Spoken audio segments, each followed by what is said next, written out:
عليكم ورحمة الله وبركاته. الشمار كفوني زرزرتو نجاح كيساني أن نجاح كوتي وردفتوني تموتو بي بقى نجاح تاني تموتو بيدا ورهارا وقرأت عنا لك يا رفتن سبسكرايب قرون ما تيجي يتدبل لازم نجرا دا فيديو قاعدتك كعبة رفه وجين إلى لا جتشورا الناس مالويتن ورد هارا ويوتيوب بنشوف بربادني في أكمل تك يوتيوبي بنشوف دنديتن سنة تعار سيسا جتشورا YouTube akkiti banachuu dandeenyu asuma gara YouTube'itti duras YouTube'n keessan banamee jira haa ta'u malee akkaawuntii adda ta'e hin qabaachuu dhabuu danda'a. Kanaafiyyuu akkuma gara YouTube'ichaa dhufneen asitti dhufnee amma fakkeenyaaf add account jettu tana isirra al tokko gachuudha jechuudha. Al tokko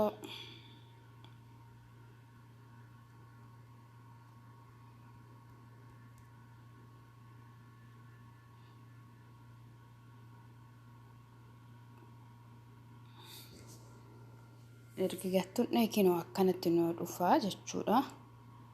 Google account nu gaafata. Google account nu gaafata email or pin number jedha lakkoofsa nu gaafata. Ammas forget email jedhee nu gaafata. Yoo dura qabaata forget irra qabaatanii asitti immoo current account jedha. Ammanuu bifa haarawaan banachuu waan barbaannuu fi duraan emailaa fi wantoota asii olitti nu gaafate kana hin qabne waan ta'eef bifa haarawaan bananna jechuudha. Bifa haarawaan banachuu yoo barbaannetti current account jechuudha. Al tokko finnee irratti gadi tuqna jechuudha. To manager my business jedha. Business af barbaadda jedha. Asitti formal filet tajaajila isa olaanu kanarratti isa gara olii kanarratti irra gadhoofna jechuudha. Erga kadhoofne kinoo first name fi last name nu fida. Asirratti mee last name kana first name kanarratti waa tokko irratti galfanna jechuudha. Ani jedhee amma maqaa kiyya ani jedhee godhadheera. Ammas last name kanarratti ammoo maqaa abbaatii jechuudha. Waan barbaadan godhachuu dandeettanii. Tole ani tole ani tole jedheera kana ani jedhee first name ani jedhee asirratti tole jedhee jira. As dhufee next jedhaan amma. Next erga jedheeni guyyootaa fi baroota dhalootaa na gaafata jechuudha. Amma asirratti wanta tokkotti guuta. Mee fakkeenyaaf ji'oota filadhu jedhama. Amma fakkeenyaaf maarchi filadhu mee anas marratti maarchi kanarra gadhaa maarchi jedhee jira. Date naan jedhee jira. Date kiyya yaa'onni dhaloota jechuudha. 22 jedhaanii mee asirratti yeersi bara kam bara dhalootaa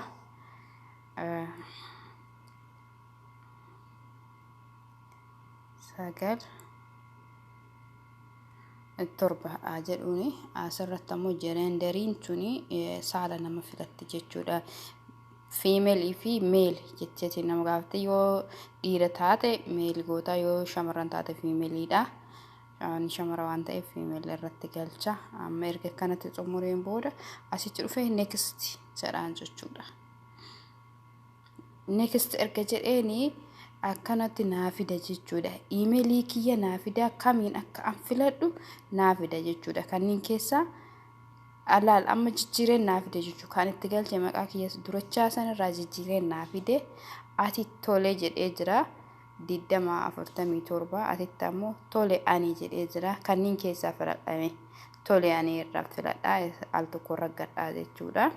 Erga siyaasa ammoo asitti dhufee maal jedhaani next jedhaan jechuudha.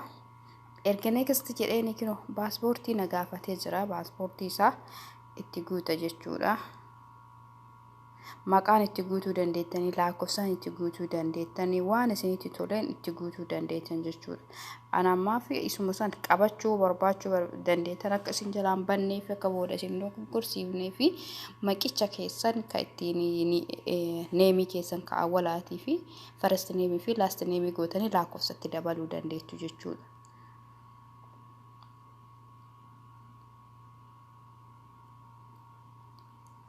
Saddeet guutuu qabaata lakkoofsi kun lakkoofsa saddeet guutuu qabaata jechuudha. next jedhaan amma jechuudha. Sirrii miti. Sirrii hin taane.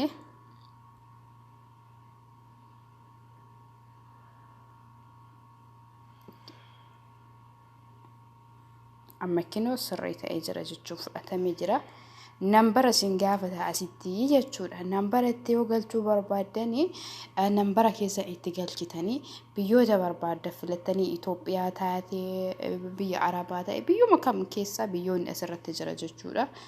Fakkeenyaaf ani Suudii jira jechuudha. Suudii nambara Suudii itti galchuu hin danda'a. Yoo ammoo Itoophiyaa irratti galchuu barbaades akkanumatti kinoo asirra ol oofee lakkoofsa Itoophiyaa lakkoofsa biyyoota barbaadanii itti galfachuu dandeettanii. Ana ammaaf lakkoofsa itti galfachuu hin barbaadu.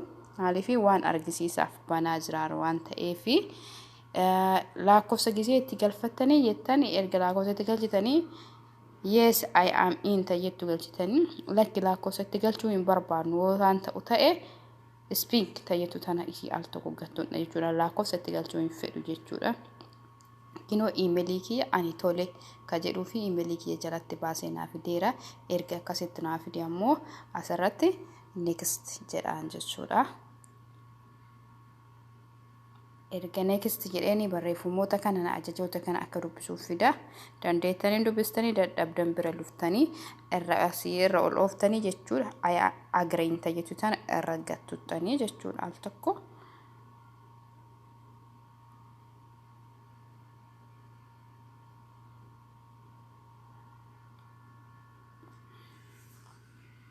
Obsaan eeggannaa ganuuf baasutti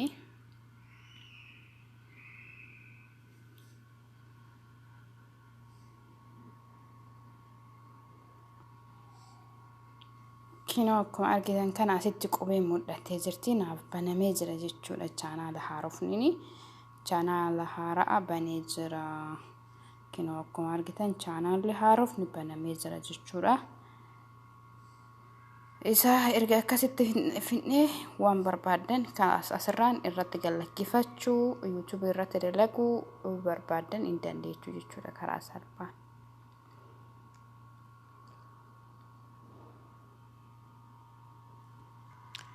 Akkana xumurree jirra jechuudha. Obboleeyyan kiyya warra chaanaala haaraa banachuu barbaadan garaa salphaan banachuu dandeettani. Maaliif namoonni beekan yoo naaf banii naaf akkas godhan namatti boonan jechuudha. Namatti hin himanii waan salphaadha waan namatti ulfaanne karaa kanaa YouTube chaanaala banachuu dandeettani isiniin jira. Waan dhageeffataniif galatooma. Chaanaala kiyya subscribe like gochuun dagatina. Assalamu alaikum warahmatullahi wabarakatuh.